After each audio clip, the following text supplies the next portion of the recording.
ceremonial sword, a rare medal, and a man standing alone at a Remembrance Sunday ceremony, saluting like he belonged there. Within months, police would knock on the door of his cliffside home, looking for a rear admiral who, according to investigators, wasn't an admiral at all. So how did one suspicious detail, something most people would never notice, start a chain reaction that ended in court? And why did so many people believe him? For years. Let's begin where the story snaps into focus. The moment the uniform stopped being impressive and started looking wrong.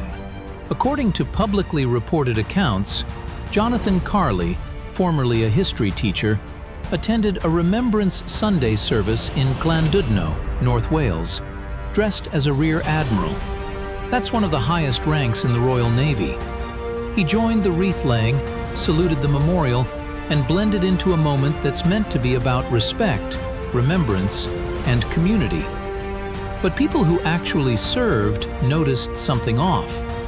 Not because they were looking for drama, but because details in military dress are like fingerprints. They tell a story, and if the story doesn't add up, it shows. Here's the first clue that raised eyebrows: the sword. A local photographer, Tony Mottram, who had experience in the Territorial Army and worked with the Royal Air Force, said the sword was what stood out at a remembrance event in 2024. A massive sword, something he'd never seen at that parade before. Now ask yourself, how many people in a crowd would even clock that? Most wouldn't.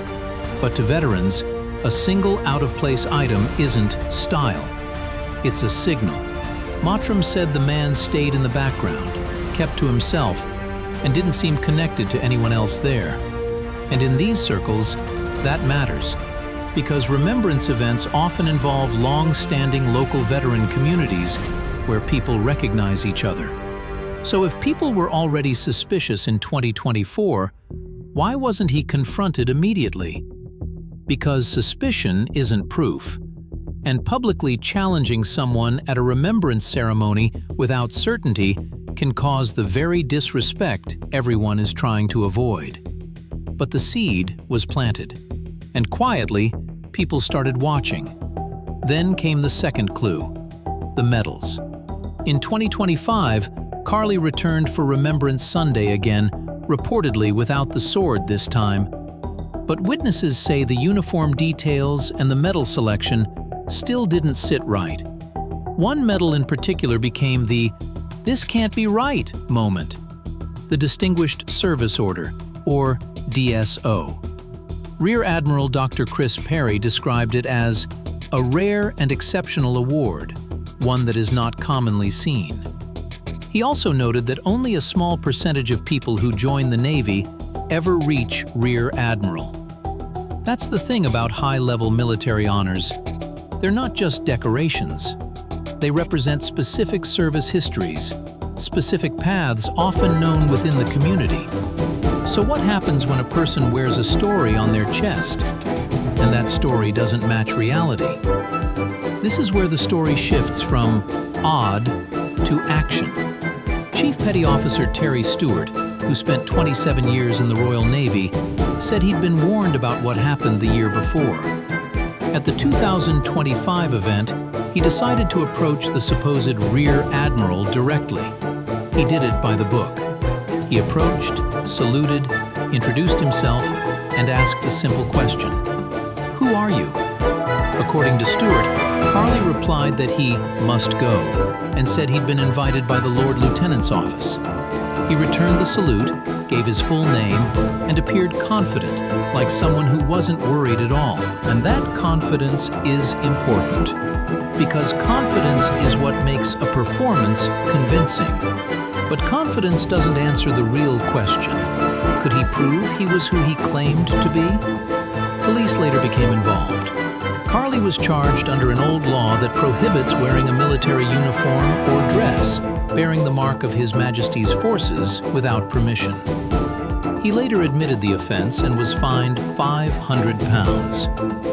And here's a key detail that surprises many people. the law focused on the uniform, not necessarily the medals. According to the reporting, there is no direct equivalent law for wearing the medals he wore, meaning the uniform was the clear legal line. And that leaves a wider conversation about how communities handle storytelling and status claims that live in a gray area. So if the medals weren't the legal issue, why did they matter so much? Because they were the credibility engine. The medals were the shortcut to authority. With the right uniform, the right shoulder boards, the right sleeve lace, and the right medals, you don't just look official, you gain access to spaces that run on trust. And that's why people became determined to document what they were seeing. Mottram, the photographer, said that in 2025 he looked closer than ever. The collar, the cut, the length of the tunic, the finishing. He said the hemming wasn't right, the fit wasn't right, details that, to trained eyes, can suggest something assembled rather than issued. He described a mindset common to parades and ceremonial events. You either show up correctly, or you don't show up at all. Now, the story gets more complicated when you look at Carly's broader public image. Photos and videos posted online reportedly show him attending other remembrance events in North Wales as far back as 2018. Andy Gittins, connected to a male voice choir Carly attended briefly, recalled Carly mentioning he was Navy, though not necessarily a rank. Then, at the Harlech Castle event in 2019, Gittins said Carly suddenly appeared in full uniform, larger than life, and seemed to take over the moment. Here's what makes that part unsettling in a quiet way. When someone performs authority convincingly, most people assume it's real because the alternative feels awkward to even consider. But how does someone build a persona like that without being challenged for so long? Part of the answer may be that Carly had a legitimate background in respected institutions. He gave interviews over the years about studying and rowing at elite universities and teaching at prestigious schools. Cheltenham College confirmed he taught history and politics there between 1988 and 1992. And there was at least one documented connection to a military-adjacent setting. His name appeared in the London Gazette in 1991, connected to the college's combined cadet force. That is not the same as being a Royal Navy Rear Admiral, but it is a real, verifiable detail that could make a broader story feel plausible to the average listener. Later, he reportedly worked as a rowing coach at Christ Church, Oxford, and former students described him as warm, witty, fun, and highly motivating. One student said his speeches felt like they were scripted, polished, like someone skilled at stepping into a role. Which brings us to the most human and most sensitive line in the entire story. In a police interview, Carly reportedly said he wanted a sense of belonging and affirmation. That does not excuse the behavior, but it does help explain why this wasn't a one-off stunt. It looked from the outside like a long-running identity maintained through ceremonies, uniforms, symbols, and a carefully built presence. So what is the real harm here if no one was physically hurt? The harm is trust. Remembrance events are built on shared meaning.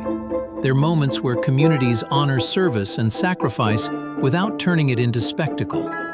It can also place veterans in an impossible position. Do you confront someone and risk causing a scene? Or do you stay quiet and risk letting something false stand unchallenged?